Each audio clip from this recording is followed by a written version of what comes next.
Assalamualaikum anak-anak, apa kabar semuanya? Semoga kita sehat selalu ya. Pada kesempatan kali ini, Ibu akan membahas tentang potensi sumber daya alam tambang. Sebelumnya, pernahkah kalian mendengar sumber daya alam tambang atau hasil tambang? Sebetulnya apa ya sumber daya alam tambang itu?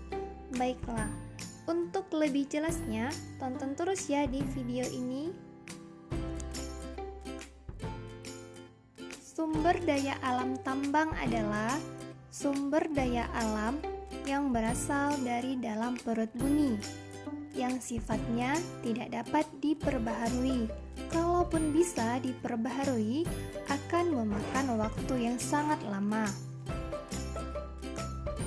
Sumber daya alam tambang ini didapat dari proses penambangan baik di darat maupun di lepas pantai.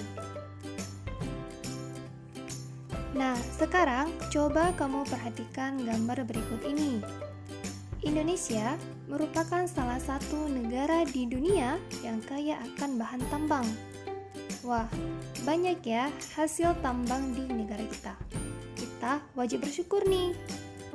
Oke, selanjutnya, berdasarkan kegunaannya, bahan tambang dapat dibagi menjadi logam, energi, dan mineral. Untuk lebih lengkapnya, kita bahas satu persatu ya. Yang pertama dari golongan logam yaitu besi. Besi adalah logam yang menjadi bahan untuk membuat aluminium, yang merupakan bahan dasar industri logam dasar baja. Biasanya, industri besi menghasilkan baja batangan, besi beton, kawat baja, dan pipa besi. Berikutnya, ada bauksit. Sama halnya dengan besi, bauksit juga bahan yang digunakan untuk membuat aluminium. Bauksit dipakai untuk membuat badan pesawat terbang, kapal laut, dan alat rumah tangga. Selanjutnya, ada timah. Timah adalah logam lembut yang berwarna putih keperakan, lentur, dan dapat ditempa pada suhu biasa.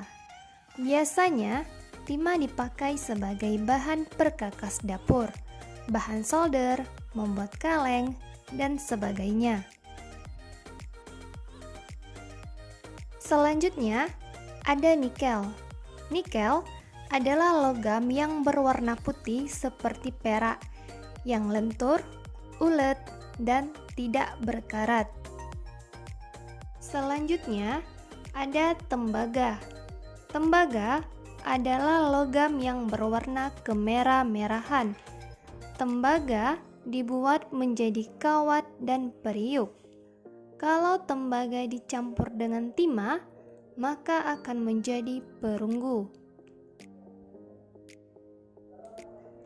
Selanjutnya, ada emas. Emas adalah logam mulia yang berwarna kuning mengkilap. Biasanya, emas digunakan menjadi perhiasan seperti kalung, cincin, dan gelang. Yang terakhir, ada perak. Perak adalah logam mulia yang berwarna putih, sangat lunak dan mudah dibengkokkan. Perak biasanya digunakan dalam teknologi modern sebagai selaput film dan konduktor listrik. Hasil tambang berikutnya berbentuk energi. Di antaranya, yang pertama ada minyak bumi. Minyak bumi adalah bahan tambang mineral organik yang berasal dari jasad hidup atau mikroplankton yang tertimbun secara alami berjuta-juta tahun yang lalu. Setelah diolah, minyak bumi biasanya menjadi bensin, minyak tanah, dan solar. Berikut tabel daerah penghasil minyak bumi di Indonesia. Perhatikan ya.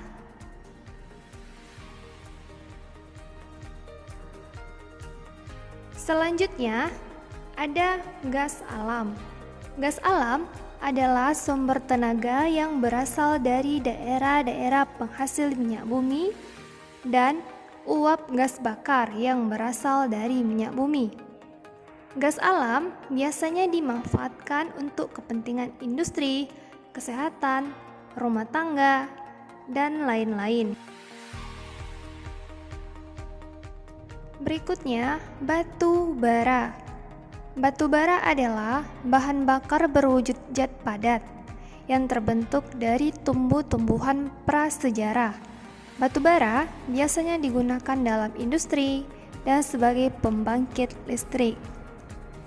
Tahukah kamu bahwa negara kita Indonesia merupakan salah satu negara eksportir batu bara terbesar di dunia? Pengembangan mineral industri. Belerang. Belerang kalau dibakar akan bernyala biru merah. Asapnya berbau busuk. Biasanya belerang dipakai untuk bahan obat dan perindustrian.